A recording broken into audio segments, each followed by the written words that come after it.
สวัสดีพ่อแม่พี่น้องป้องปายเมื่อสุขุสุคนเนาะเมื่อนี้บ่พรสิมาขอความรู้แล้วก็สาเหตุเนาะพ่อแม่พี่น้องตอนนี้นี่ประชาชนลาวหรือว่าอยู่ประเทศลาวนี่ขาดแคลนครูแฮงเนาะพ่อแม่พี่น้องตอนนี้ประกาศเนาะประกาศหาอาสาสมัครหรือว่าครูอาสาสมัครนี่ประมาณ2,000คนพ่อแม่พี่น้องป้าบ่พรมองเบิ่งนี่2,000คนมันบ่แม่นน้อยเด้พ่อแม่พี่น้องเอ้ย เป็นหยังมันจึงขาดครูบัดนี้เนาะสาเหตุที่ขาดครูเนาะเท่าที่ไปบ่พรไปเบิ่งข่าวมาก็เพิ่นก็ให้อ่าอ่าความหมายมาว่าคนที่ไปเรียนไปหยังนี่ก็อ่าบ่อยากไปสอนเนาะพ่อแม่พี่น้องบางคนก็เรียนจบมาแล้วก็มาเป็นแรงงานอยู่ลาวเนาะมาเป็นแรงงานอยู่ไทยเนาะพ่อแม่พี่น้องมาเป็นแรงงานอยู่ไทยแล้วก็บางคนก็ไปสอนแล้วแต่บ่ได้เงินเดือนหรือว่าใช้เวลานานเนาะเขาเจ้าก็ออกเนาะพ่อแม่พี่น้องบ่พรเลยมองว่ามันยากเลยเนาะพ่อแม่พี่น้องกว่าสิหาครูอาสาสมัคร2,000คนเนาะแต่ว่าตอนนี้อ่าเพิ่นสิเอาทหารเนาะทหารนี่ไปสอนก่อนเนาะเอาทหารไปสอนก่อนแล้วก็ถ้าวันใดวันหนึ่งมีครูเพียงพอเนาะเพิ่นก็สิดึงทหารนี่กลับไปคืนคือเก่าเนาะพ่อแม่พี่น้องอ่าบ่พรก็มองว่าถ้าแบบว่าให้เงินเดือนครูเนาะให้เงินเดือนครูนี่อ่า มันก็มีหลายอยู่ได้ครูอยู่ประเทศลาวเนาะแต่ว่ามันบ่มีเงินเดือนนั่นแหละพ่อแม่พี่น้องบางทีเงินเดือนมันก็บ่พอใช้พอจ่ายเนาะพ่อแม่พี่น้องเลยเฮ็ดให้คนนี่มาทำงานอยู่ประเทศไทยหลายหรือว่าไปทำอย่างอื่นหลายเนาะพ่อแม่พี่น้องอาแต่ว่าเท่าที่บ่พรเบิ่งนะเขาเจ้าก็บอกว่าครูนี่มีหลายแต่ว่า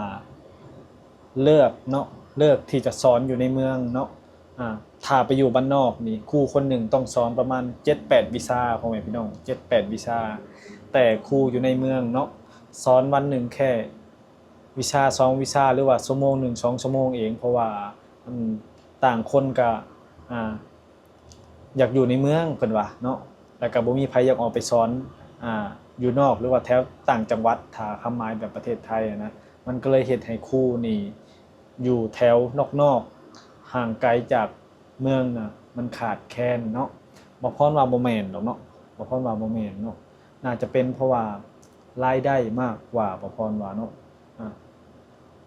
เพราะว่าเท่าที่บ่พรเห็นแม้กระทั่งหมู่บ่พรเรียนจบเป็นครูก็ยังมาเฮ็ดงานอยู่ไทยเนาะ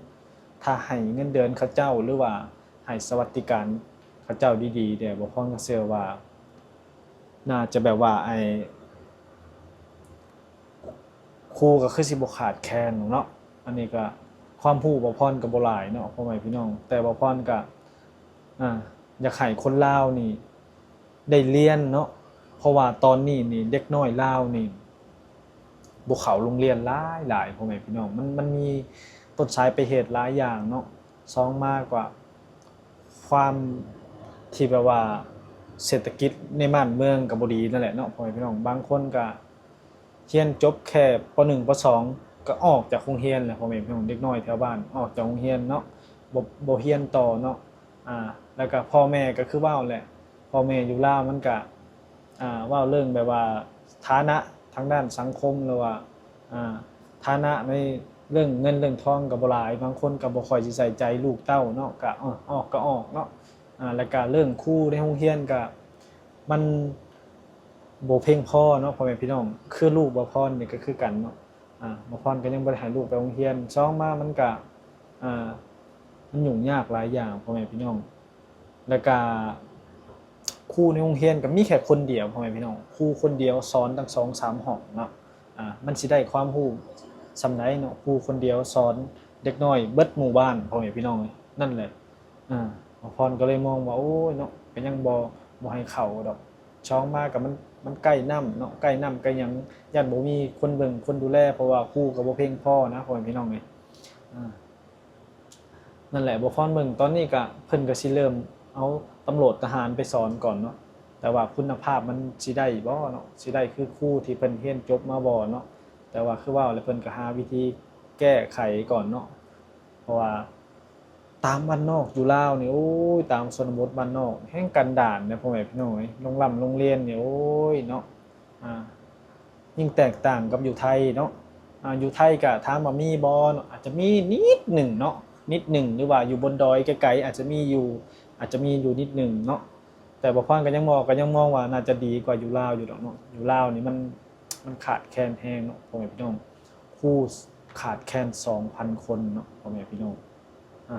สิไปหาอยู่ไสครู2,000คนพ่อแม่พี่น้องมันบ่แม่นน้อยได้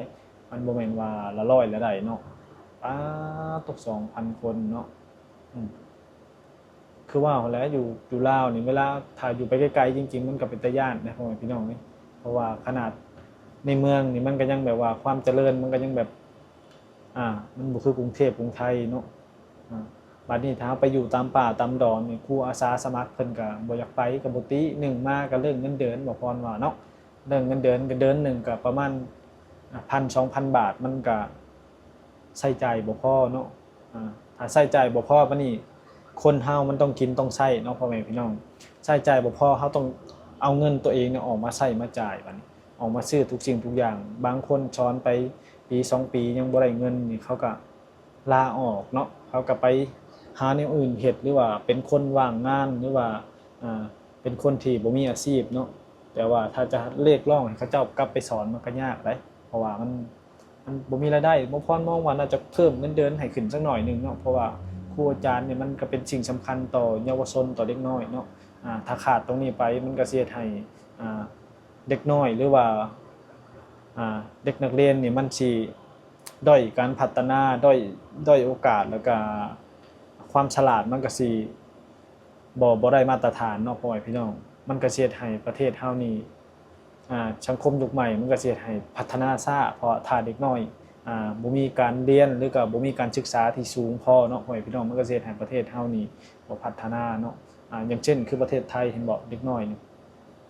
เรียนจบเนาะเรียนจบอินเตอร์นี่ไปต่างประเทศนี่คือข้อดีเนาะแต่อยู่ลาวนี่ญาติบ่พรนี่เรียนจบบัญชีได้พ่อแม่พี่น้องบางคนก็เรียนจบกฎหมายก็ยังตอนนี้ก็เฮ็ดงานอยู่กรุงเทพนี่เนาะแล้วก็มีแฟนเป็นคนไทยอีกเนาะ นั่นแหละเพราะว่ามันบางคนเรียนจบมาแล้วเนาะรอตัวเลขก็มันบ่ได้เป็นเนาะพ่อแม่พี่น้องรอตัวเลขก็บ่ได้เป็นเนาะบ่ได้ไปสอนบ่ได้เข้าพนักงานรัฐจักเทื่อเขาเจ้าก็เมื่อยรอเนาะรอแล้วรออีกมันก็บ่ได้ไปสอนบัดนี้บางคนก็เรียนมาแล้วก็เสียเงินเสียทองซื่อๆก็สุดท้ายก็บ่มาไทยพ่อแม่พี่น้องมาไทยแม่นอยู่เฮามาขายแรงงานแต่ว่าพอมาปึ๊บนี่เนาะ เหตุงานเดือน1-2เดือนมันสามารถมีเงินให้ครอบครัวได้เลยเนาะมันก็เลยเลิกให้คนโซนหลายนี่